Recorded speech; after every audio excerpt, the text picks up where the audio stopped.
Hello বন্ধুরা, title আর thumbnail দেখে বুঝতেই পারছো আমি কোথায় যাচ্ছি।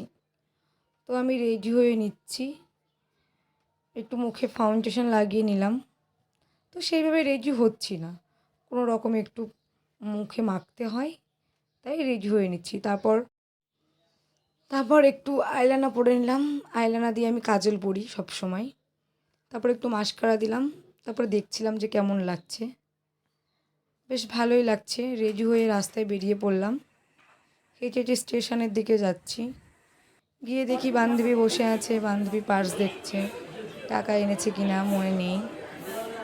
তারপর কৃষ্ণনগর স্টেশনে চলে গেলাম। কৃষ্ণনগর স্টেশনে গিয়ে দেখি খুব ভিড়। তারপরে যেমন তেমন করে হোক একটা টোটোয় উঠে পড়লাম। টোটোয় উঠে দেখি বেশ ভালোই লাগছে, কারণ হাওয়া দিচ্ছে ঠান্ডা ঠান্ডা, ভালো লাগছে। যেতে যেতে একটা জগদ্ধাত্রী মন্দির দেখতে পেলাম, ভালোই লাগছে। যে যাই, তোমরা দেখতে থাকো ভিডিওটা কেমন লাগে। রাস্তায় খুব ভিড়। তো দেখছি মেলার লাইটিং দিয়েছে, তো ভাবলাম একটু ভিডিও করা যাক।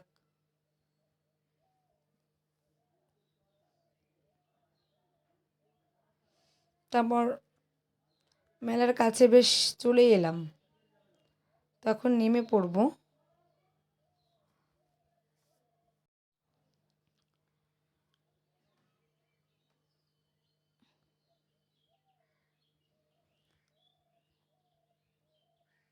নেমে পড়লাম। এবার টোটো থেকে নামার পরে আমি একটু ভিডিও করছিলাম। তো আমার বান্ধবী ভাবছে আমি হয়তো ছবি তুলছি। তারপরে পরে ভাবলো যে হ্যাঁ, না ভিডিও করছে, সেই জন্য একটু উনি স্টাইল করে দাঁড়ালেন। উনি আবার কাল চলে যাবেন, সেই জন্য ওনার জন্যই আজকে মেলায় আসা। উনি আবার একটু হাই বলছেন। যেতে যেতে দেখলাম মাসিমারা সবাই আগেকার দিনে সেই বেতের জিনিসপত্র এই মেলাতেই বানাচ্ছে, ঝুড়ি, ফুলদানি, ভালো লাগলো। এই যে মেয়েদের ইমোশনালের জিনিস, এই যে চুড়ি, এত ভালো লাগলো। এইগুলো সবই মাটির, বুদ্ধদেব, ফুলদানি, তারপর পোড়ামাটির মূর্তি, এগুলো সব মাটির। বেশ ভালোই লাগছিল। তারপর ভাবলাম আজ নেব না, অন্য আর একদিন আসবো, এসে নেব। তারপরে ধীরে ধীরে মেলার দিকে একটু এগোতে থাকলাম। গিয়ে দেখি অনেক মালার দোকান বসেছে। মালাগুলো এত ভালো লাগছে দেখে, মনে হচ্ছে সব নিয়ে নিই। তারপরে একটু মেলার দিকে যেতে থাকলাম। দেখি মেলাতে আরও ভালো দোকান বেশ বসেছে, আইসক্রিমের দোকান, ফুচকার দোকান। তো গেলাম, ভালোই লাগলো। একটু ভেতরের দিকে আস্তে আস্তে হেঁটে গেলাম। সামনে গিয়ে দেখি ডিসকাউন্ট মার্কেট। সে মার্কেটের ভেতরে ঢুকে গেলাম, ভালোই লাগছে। তো বান্ধবী কানের দোকানে ঢুকলো, দেখছিল যে কানেরটা নেওয়া যায় কি না। ভালো লাগছে। মেলাটা খুব বড় এবং সুন্দর, তোমরা আসলে বুঝতে পারবে। গিয়ে দেখি একটা চপ্পলের দোকান। চপ্পল উঠেছে, বান্ধবী বলে নিতে হবে না, এখানে চপ্পল পরার দরকার নেই। তো ভালোই লাগলো। তারপর একটা চুড়িমালার দোকানে ঢুকলাম। বান্ধবীর মাসির মেয়ের জন্য একটা চুড়ি নেবে, বায়না করেছে। তারপরে গিয়ে দেখি ফার্নিচারের দোকান, একটা খাট পাতা আছে। তা মনে হয় যে সবই নিয়ে নিই, সব নিলে তো আর হবে না, তার জন্য টাকারও দরকার আছে।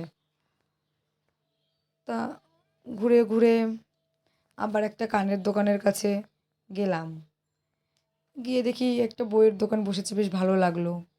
একটা ব্লেজারের দোকান বসেছে, ভালোই লাগছে। বেশ অনেক বড় মেলা। তো আমার তো খুব আচার প্রিয়, আচার দেখে জিভে জল চলে আসছিল। তো বান্ধবী বললো অন্য একদিন কিনে নেবো খানি।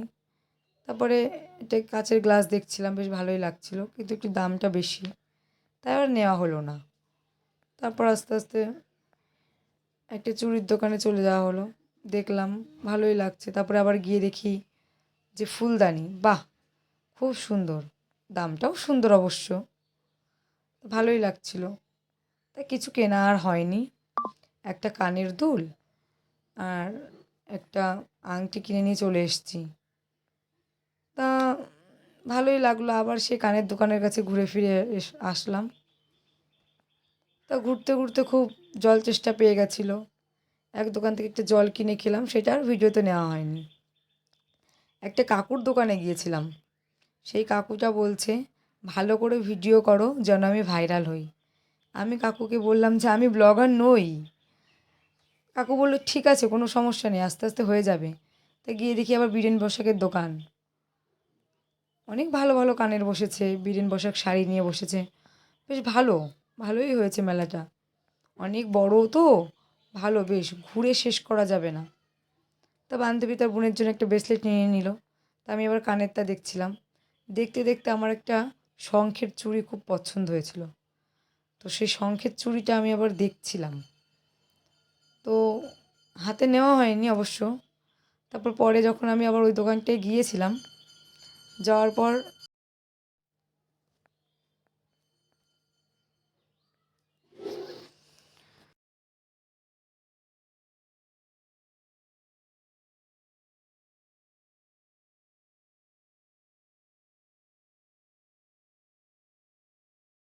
এই যে এটা এই সাইডে চলে আসো।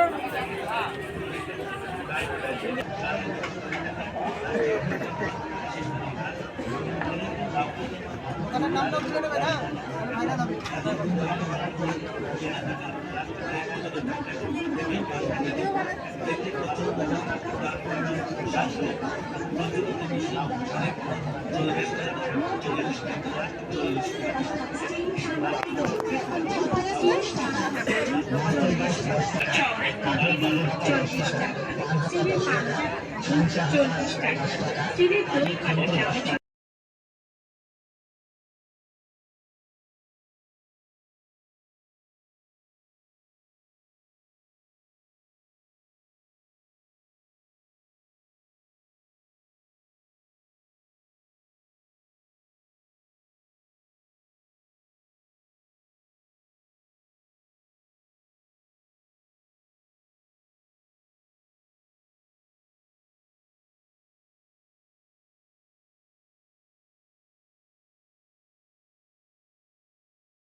তো তোমরা ভিডিওটা দেখো, বেশি বেশি করে শেয়ার করো, লাইক কমেন্ট করো, ভালো লাগলে সাবস্ক্রাইব করো চ্যানেলটাকে।